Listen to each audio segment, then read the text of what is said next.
Assalamualaikum warahmatullahi wabarakatuh. Hai guys, welcome to podcast Disma. Diskusi mahasiswa. Nah, sebelum itu perkenalkan, nama saya Ahmad Syarif. Hari ini kami ada ngundang nih bintang tamu spesial dari Universitas Samudra. Apa tadi, Prodi PGSD ya? Iya. Prodi PGSD Unit 7. Say hi guys. Halo guys. Jadi para teman-temanku sekalian, kalian belum kenal kan nih sama mbak-mbak yang cantik-cantik ini. Jadi coba kenalin namanya mbak. Baiklah, nama saya Ika Sandea. Nama saya Priska Febrianti. Saya Ulfa Syakirin. Saya Daila Maisinda. Saya Yasmin Putri Sakila. Saya Gita Anjarsari. Nah, podcast hari ini kami bakal bahas tentang kurikulum yang cukup penting nih di pendidikan Indonesia. Kami bakal bahas dua nih. Yang pertama tuh KBK 2004 sama KTSP 2006.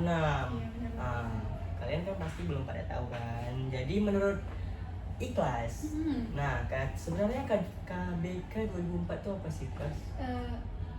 KBK 2004 itu ialah kurikulum berbasis kompetensi, yang dimana jadi fokusnya bukan cuma untuk ke materi, tapi juga fokus ke pengetahuan.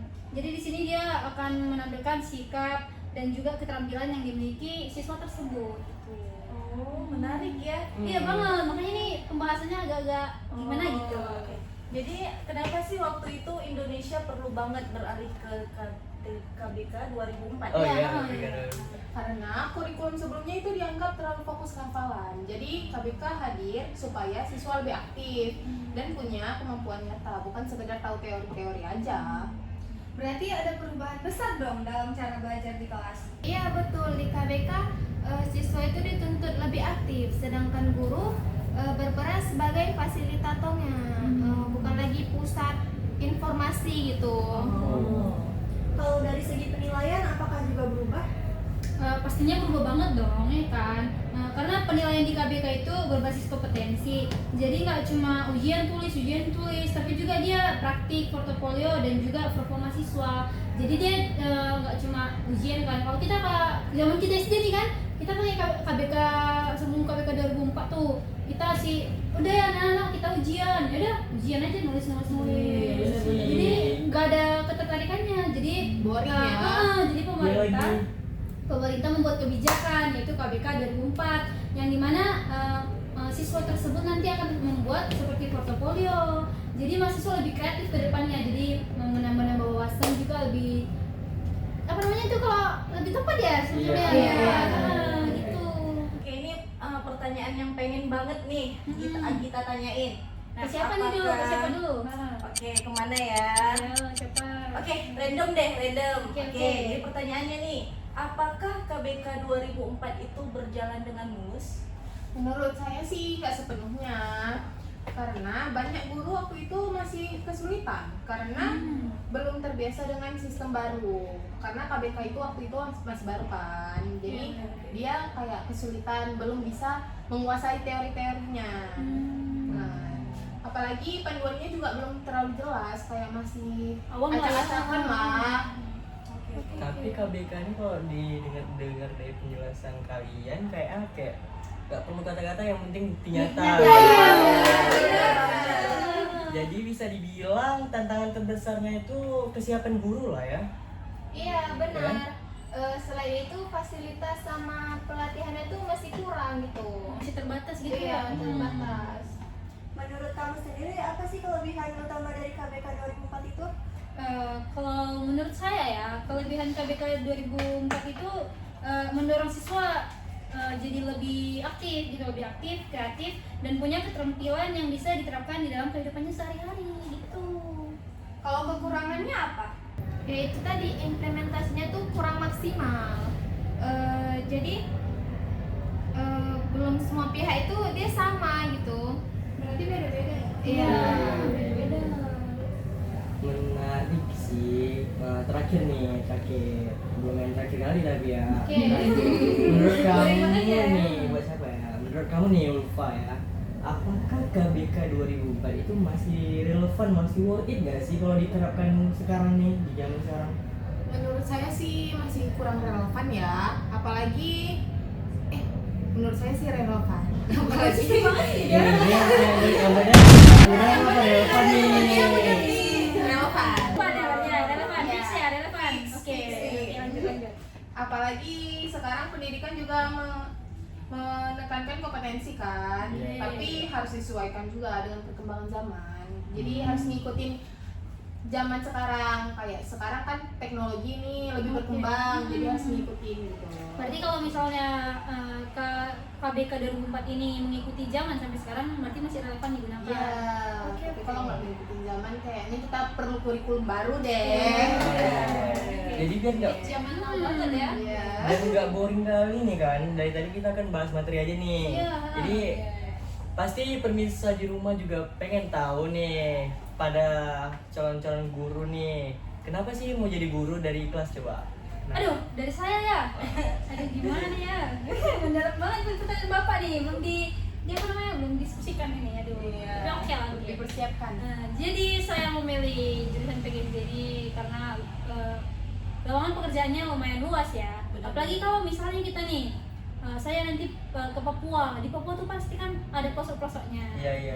Kalau SMP itu kan pasti di kecamatan ya. Iya. Tapi kalau SD di desa-desa sudah banyak. Jadi saya lebih tertarik gitu. Nanti profesi pekerjaannya nih bisa banyak nih gitu. Kalau dari Gitanya sendiri gimana? Selain peluang pekerjaannya itu banyak ya, memang suka gitu jadi guru, suka ngajar gitu. Suka anak-anak. Iya bener banget, karena kan kita bukan cuma memberikan materi, tapi kita juga bisa berkumpul nih sama anak-anak, kita saling belajar, saling sharing gitu. Apalagi kalau misalkan saya dapat pekerjaannya itu di luar kota, wow banget, kita Tertarik bisa banget ya? saling belajar, bener banget. Nah, terus nih gimana nih kalau dari kalian nih, apakah Iya kan, pemirsa juga pasti Iya. mau tahu semua Iya. dong. Kenapa sih mau masuk? Nanti mana tahu ada yang salah jurusan nih, aku sebenarnya nggak pengen kesini Iya. gitu. karena kan banyak banget ya orang-orang yang meremehkan pekerjaan guru. Iya, apalagi apalagi guru guru SD, benar tuh. Jangan salah, guru SD itu wow banget. Ngajarinnya itu memang capek, Mental tapi ada capek senangnya juga. juga. Iya, Butuh benar. effort, butuh effort. Tapi nanti di akhir itu kita kayak, wah kok bisa sih kita ngajar anak-anak ini, wah hebat sih gitu. Nah jadi kita juga perlu dukungan dari penonton nih. Iya. Iya. Biar kami juga kuliahnya lebih semangat Iya lagi, benar. kan? Doain semoga cepet selesai Selesai ya. skripsinya. Iya. Skripsi masih sem 2, gimana tuh? Nah, kita sering dengar juga istilah KTSP 2006. Tapi sebenarnya itu tuh apa sih kita? Nah oke, kalau disederhanakan nih, Mm-mm. KTSP itu kurikulum yang memberikan kita kebebasan gitu. Jadi nggak cuman dari pusatnya aja nih, tapi sekolah dan guru juga bisa memberikan yang mengatur gitu, yang mengatur sekolah itu sendiri. Jadi gurunya ini nggak cuma ngajar ya, Bener banget. tapi dia juga ngatur strategi gitu. Iya. Nah, Iya, betul banget. Guru jadi lebih punya peran penting. Guru bisa menentukan metode belajar yang cocok buat siswanya. oh gitu. Kedengarannya enak ya, bebas. Tapi pasti ada tantangan juga nggak sih? Apa? Yasmin? Jelas ada. Nggak semua guru siap dengan kebebasan yang ada di sekolah. Ada yang masih bingung karena sebelumnya semuanya itu sudah terbiasa, sudah diatur gitu. Jadi kayak dikasih kebebasan gitu, kayak tapi malah pikir ini harusnya mulai dari mana gitu ya nggak sih? Bener banget. Persis. Makanya hasilnya jadi beda-beda. Ada sekolah yang bisa jalan dengan baik, tapi ada juga yang belum maksimal. Kalau dari sisi siswanya sendiri itu dampaknya gimana ya? Kalau gurunya bisa memanfaatkan KTSP dengan baik, siswa jadi lebih aktif dan pembelajaran terasa lebih dekat dengan kehidupannya sendiri. Oh, menarik juga ya. Berarti sebenarnya konsepnya itu udah bagus, tinggal penerapan aja gitu. Iya benar. Bahkan sampai sekarang beberapa konsep KTSP masih dipakai. seperti kebebasan guru dalam mengajar nih, itu kan banyak banget tuh kita temui tuh. Berarti bisa dibilang KTSP ini semacam hal perubahan gitu lah ya. Dari serba diatur jadi lebih ke fleksibel gitu ya. Nah ya benar banget nih. Dan di sini kita bisa lihat pendidikan itu selalu berkembang mengikuti zaman. Ya. Dan yang jelas jadi guru tuh nggak cuma ngajar, tapi juga harus mikir kreatif tiap hari. Karena di setiap perjalanan kurikulum berganti, guru juga di situ nanti akan mempelajari kurikulum tersebut. Jadi guru itu nggak mudah guys, beneran nggak mudah. Butuh otak yang cerdas juga guys. Ya, otak yang cerdas, kreatif, dan tidak buta dengan teknologi. Itu yang penting. Makanya jangan sepele sama guru ya. Naikkan gaji guru. Nah,